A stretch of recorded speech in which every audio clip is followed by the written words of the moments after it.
welcome. My name is Crystal, and I am the owner of Compassionate Decluttering LLC. Today, we're going to talk about my sewing area, which you can't see at the moment. I'm currently sitting on it. But in this, we'll talk about how I've arranged my sewing implements, and so maybe you can get some ideas from that as well.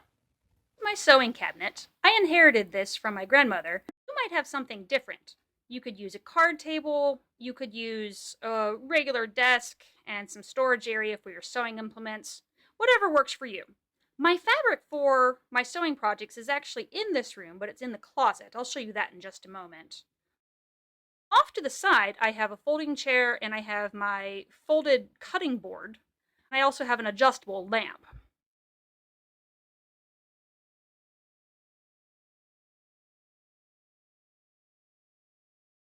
Off to the left, I have the sewing machine baseboard. So in just a moment, I'll open it up and I'll have you take a look inside. This is the sewing cabinet when it's fully opened. As you can see, that left panel door takes up a lot of space, so that's why I didn't store anything off to the side.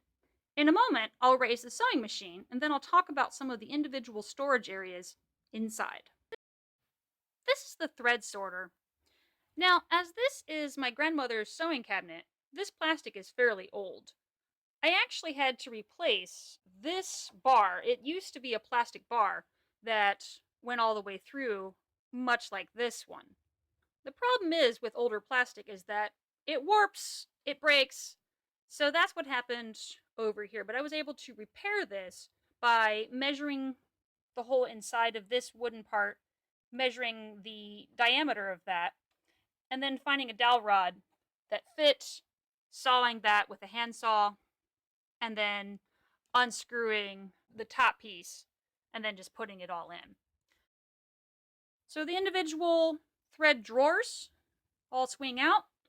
I have them separated by color. I inherited a lot of thread with the sewing cabinet, but not all of them were strong anymore, and not all of them were colors that I actually was going to use. So it's okay to get rid of thread that you're not going to use and pass it on to someone else.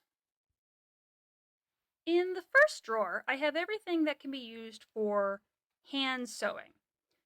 I have my magnetic pin box, bag for when I'm traveling to places, thread for a project I'm currently working on. Let me show you these things over here.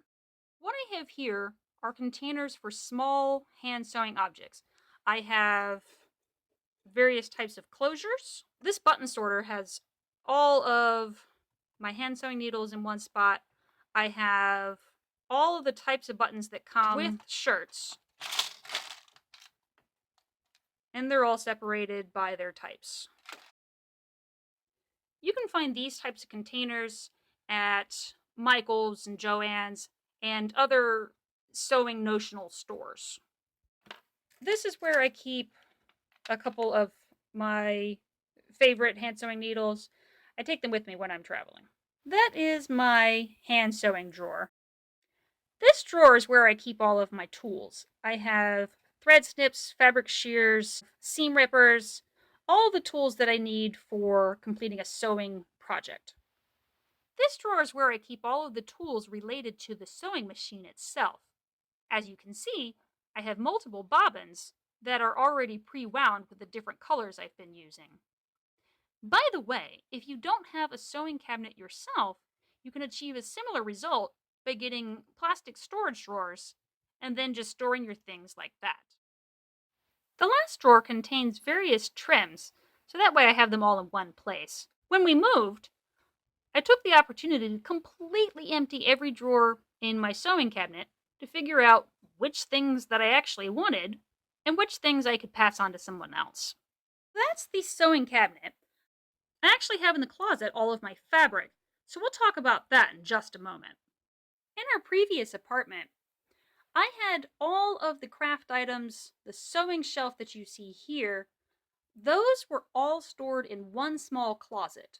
I had this shelf on one side of the closet and I had another identical shelf on the other side of the closet. This enabled me to store fabric, sewing notionals, all kinds of craft items in one small space. So if you don't have a large closet or you don't have a large enough wall space, you could probably make good use of your closet. Here's where I keep my current projects. Down here is where I keep fabric that is going to go to known projects. Over on that side of the shelf, hidden behind a shirt, is where I keep fabric that I'm pretty sure I'm going to use. I'm just not sure what yet. And I do go through the fabric periodically and just figure out, okay, am I going to keep this? Am I actually going to do something with it?